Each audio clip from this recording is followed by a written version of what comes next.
Hello everyone, আজি এটা বিশেষ দিন যিসকলে ক্ৰিষ্টেল পিন্ধে যিসকলে তাবিজ আঙুঠি ধাৰণ কৰে আজি মুনলাইটৰ পোহৰত আপোনালোকে 4-5 ঘণ্টা সেইখিনি ৰাখি পেলে পিউৰিফাই কৰিব পাৰে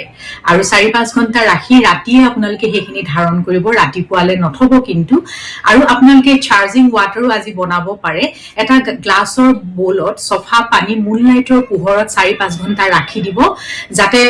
পোহৰটো খুব ধুনিয়াকৈ পৰে চন্দ্ৰৰ তাৰপিছত সেই পানীখিনি আপোনালোকে ঘৰৰ চাৰিটা কোণত ছটিয়াব পাৰে পিউৰিফিকেশনৰ কাৰণে আৰু কাৰোবাৰ যদি এংজাইটি ডিপ্ৰেছন এইবিলাক হৈছে সেই পানীখিনি খাবও পাৰে চাবচোন কেনেকুৱা বেছি প্ৰভাৱ পৰে খুব ধুনিয়া সেই চাৰ্জিঙৰ আজি সময় গতিকে আপোনালোকে ৱাটাৰ চাৰ্জ কৰিবলৈ নাপাহৰিব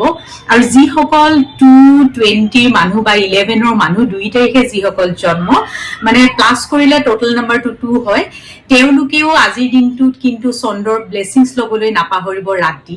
কাৰণ যেতিয়া চন্দ্ৰৰ পোহৰটো গাত লব আপোনালোকৰ অযথা কিছুমান চিন্তা যে আহি থাকে সেইখিনি নাইকিয়া হ'ব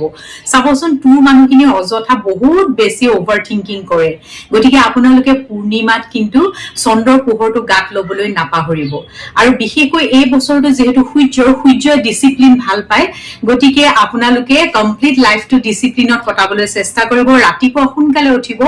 নিজৰ এখন ৰুটিন প্ৰস্তুত কৰিব সেই ৰুটিন মতে কাম কৰি যাব আৰু সোনকালে উঠিলে আৰু ডিসিপ্লিনাৰি মেইনটেইন কৰিলে এই বছৰটো নিশ্চয় সাকসেস আছে